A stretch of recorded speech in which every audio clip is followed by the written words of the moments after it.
On va citer le verset de Moshe Rabbeinu. Maintenant, Israël, qu'est-ce qu'Hachem te demande de toi? Et ce sont donc les grands axes du travail qu'on doit faire pour s'améliorer.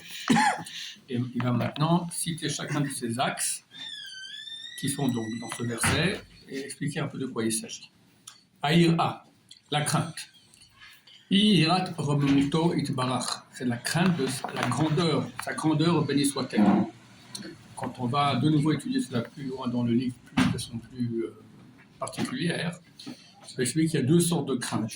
Il y a la crainte de punition, c'est quelque chose de très très facile à acquérir, même les animaux l'ont, d'accord. Et il y a une autre crainte, c'est celle de la grandeur de Dieu, qui est très dure à acquérir. On se rend compte de l'immensité divine d'Hachem. Et comme il explique ici, chez Ira Milfanav, quelle est la crainte devant lui, comme quelqu'un qui a une crainte devant un roi grand et inspirant la crainte. Il faut comprendre que c'est très souvent dans les sages d'Israël, on donne des exemples d'un grand roi, d'accord? Aujourd'hui, ça ne vaut plus rien parce qu'il n'y a plus aucun roi qu'on respecte. Chaque dirigeant, il se fait... c'est la cible numéro 1 de tous les médias pour le question de morceau. Il n'y a plus du tout de respect des rois. Et on a dans les pays totalitaires. Kim Jong, par exemple, c'est un roi. D'accord, celui qui ose dire un mot de travers là-bas et c'est fini. D'accord, alors là, on a un peu une idée de la grandeur d'un roi. J'avais vu aussi une fois au Maroc. C'est pas un pays trop... on ne peut pas dire que ce soit totalitaire, mais j'ai vu que même la communauté juive là-bas, ils ont un respect pour le roi. D'accord. Bon, aujourd'hui, c'est une chose qui est presque inconnue. En tout cas, le Rav ici parle d'une réalité qu'il y avait à l'époque et dit comme quelqu'un qui aura la crainte devant un grand roi qui inspire la crainte, comme ça, devant Dieu. Et pour nous, évidemment, ça ne parle pas. Vevosh migdulato, il aura honte de sa grandeur. Al kot noa shehubalit noa, pour chaque mouvement qu'il vient faire. D'accord? Comprendre que face à quelqu'un qui inspire extrêmement la crainte, tu as peur de bouger le petit doigt. Kosheken bedabro lefanav, à plus forte raison quand il parle devant lui, batfila dans la prière, obeosko betorato, ou lorsqu'il étudie sa Torah. Ça c'est en très rapide concernant la ira, la crainte. 2. Halira bedrachav, aller dans ses voies. Kolel kol inyan yosher amidot vetikunam, ça inclut tout ce qui concerne l'ajustement, donc la droiture des midot, les traits de caractère, avec tikunam et leur réparation. Si quelqu'un qui a un mauvais trait de caractère, il faut le réparer pour en faire un bon trait de caractère. C'est ce qu'ils ont expliqué nos sages de mémoire bénie. Ma'u hanun verachum, afata et hanun verachum. De même que Dieu, il est qualifié de hanun. Hanun, c'est la bonté gratuite. Le mot hinam. Hinam signifie gratuit. Rahum, c'est miséricordieux.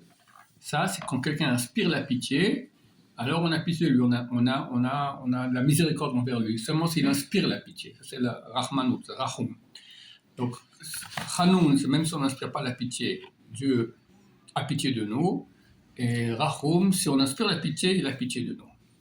Afata yir hanoun verachum, et toi aussi, soit hanoun verachum. Donc, copier, adopter les qualités, les caractères d'Hachem, chez nous aussi.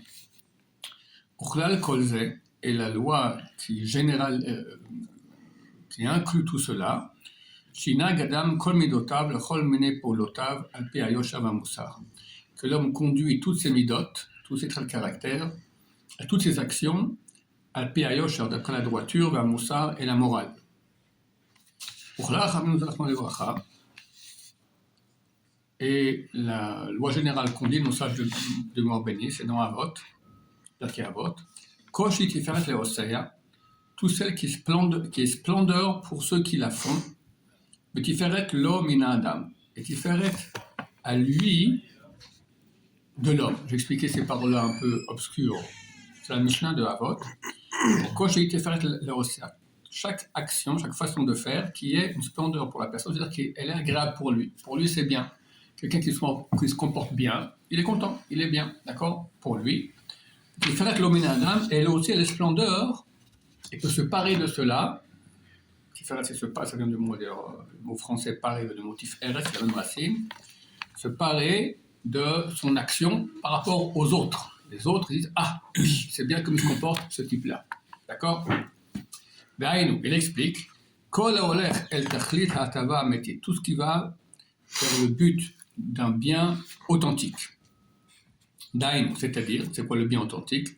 Chez Tolata Chizuka Torah, donc que les conséquences de ce bien seront le renforcement de la Torah, Betikun Achvat Medinot et la fraternité entre les peuples. La paix, quoi. La paix, l'entente, etc. 3. Ha'ava, l'amour d'Hachem. Chez Nikba Belev Adam Ha'ava Elav Barach, que soit fixé dans le cœur de l'homme de l'amour envers lui, béni soit-il. Parce que son âme se réveille à faire du plaisir littéralement à Hachem devant lui.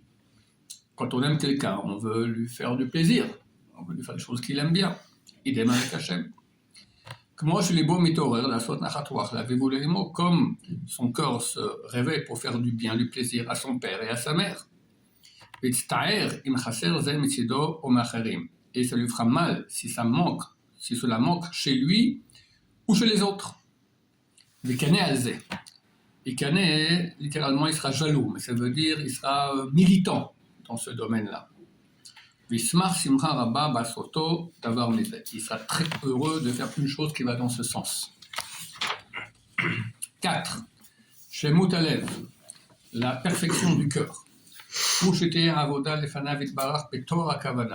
Que le service qu'il fait devant lui, béni soit-il, soit fait avec la pureté de l'intention. C'est-à-dire, uniquement dans le but de le servir. Et là, les shum pnia acheret et aucun autre pnia intérêt. C'est extrêmement difficile. D'habitude, voilà, on a un intérêt. Au moins avoir Olam Haba, pas aller en enfer, la réussite dans ce monde, que tout aille bien, pas de maladie, etc. Rien de tout ça. Rien que pour Hachem. Bon, ça s'appelle une pureté du cœur. Nichal Bezé, et il inclut là-dedans, Shielibo Shalem Bavoda, que son cœur soit parfait dans le service, et pas comme s'il va sur les deux articles. Qu'est-ce que c'est ça? Rapidement, à l'époque du prophète Eliyahu, il y avait beaucoup d'idolâtres ici.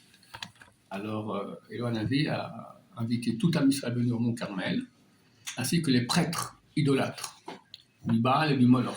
Ils ont tout là-bas 850, près de 400 de l'un et 450 de l'autre. Et leur a dit, écoutez, faites un autel, et moi je fais un autel. Votre autel sera pour vos dieux à la noix, et moi je ferai pour le Dieu d'Israël. Et celui pour lequel un feu descendra du ciel, alors ça sera le vrai Dieu. Ils ont accepté. Et après, il s'est mis à parler au peuple d'Israël. Il a dit, il dit ça exactement. Jusqu'à quand vous allez sur les deux articles? Si le vrai Dieu, c'est le Dieu d'Israël, alors faites que lui. Si le vrai Dieu, c'est le Baal, alors faites que lui. Mais vous faites les deux à la fois. Ça ne va pas. Donc c'est ce dont parle le Rav ici. Très, très souvent, on fait les mitzvot comme ça, mais bon, notre corps, il est un peu hésitant, par-ci, par-là, oui, non, etc. C'est pas absolu. C'est des deux côtés. Ou faire les mitzvot de façon automatique. Et là, chez Kol Libo Natun Lazem, il faut que tout son corps soit donné à cela, qu'on fasse toutes les mitzvot, tout avec le cœur entier. On s'arrête là pour aujourd'hui. Baruch Adonai, Amen, Amen.